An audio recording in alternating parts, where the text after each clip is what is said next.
జై శ్రీమన్నారాయణ. ఆండాళ్ దివ్య తిరువడిగలియే శరణం.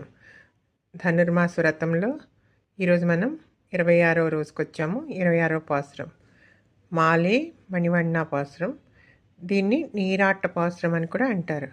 అంటే నీలాదేవిని అర్థించారు కదా మన వాళ్ళందరూ, నీ వల్లభంతో కలిపి స్నానమాడించమమ్మా మమ్మల్ని అని. అది ఈరోజు నెరవేరిందనమాట ఆ కోరిక. అందుకే స్వామితో కలిసి స్నానమాడాలి అనే కోరిక తీరుతుంది. అందుకే అంటే ఈ రోజున నీరాట ఉత్సవాలని స్వామికి అభిషేక కార్యక్రమాలు జరుగుతాయి 5 రోజుల పాటు.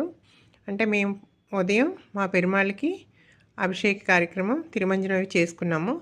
ఇలా ఇది నీరాట పాసురం అనే భావన కోసం ఇక్కడ ఏర్పాటు చేసుకున్నాం అనమాట. అంటే ఇవన్నీ రకరకాల పన్నీర్లు, షాంపూస్, బాటిల్స్ ఇలా పెట్టి ఇలా కన్నీని ఇందులో పెట్టాం. అంటే ఇది భావన కోసం పెట్టాము. యాక్చువల్గా మేము ఉదయం అభిషేకం తిరుమంజనం మా పెరుమాళ్ళకి చేసుకున్నాము. ఇంకా పాసురం యొక్క అర్థంలోకి వద్దాము. ఏమని పిలుస్తున్నారు ఈరోజు కన్నయ్యని? మాలే అంటే ఆశ్రిత వ్యామోహం కలవాడా అని పిలుస్తున్నారు. మళ్ళీ ఇంకోటి చెప్తున్నారు,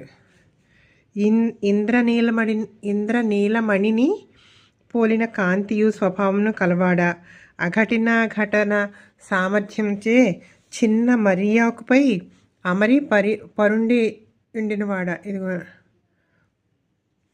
మేము మార్గశీర్ష స్నానం చేయకొరి దానికి కావలసిన పరికరములను అర్థించి నీ వద్దకు వచ్చితిమి. ఆ స్నానవ్రతమును మా పూర్వులు శిష్టులు ఆచరించినారు. నీవు విన్నచో దానికి కావలసిన పరికరములను విన్నవించతము. ఈ భూమండలమునంతను వణుకునట్లు శబ్దం చేయి పాలవలే తెల్లని పాంచజన్యము మనేడు శంఖమును పోలిన శంఖములు కావలిను. విశాలముకు చాలా పెద్ద పరై అనే వాద్యము కావలిను. మంగళగానము చేయు భాగవతులు కావలిను. మంగళ దీపములు కావలిను. ధ్వజములు కావలిను. మేలుకట్లు కావలిను. పై పరికరములను కృప చేయమని గోపికలు శ్రీకృష్ణుని ప్రార్థించారు.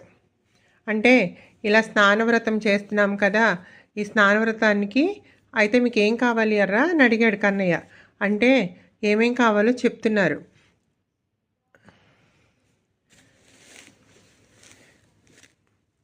ఏం కావాలట? పాంచజన్యము పోలిన తెల్లని శంఖములు కావాలని అంటున్నారు. అంటే తెల్లని శంఖములు అంటే అంటే కన్నయ్య నల్లగా ఉంటాడు కదా, ఆ చేతిలో ఆ తెల్లని శంఖం వారిని ఆకర్షించిందనమాట. అందుకే తెల్లటి శంఖములు కావాలని అన్నారు. ఆ శంఖము ఎలాంటి శంఖము? యుద్ధభూమిలో భారత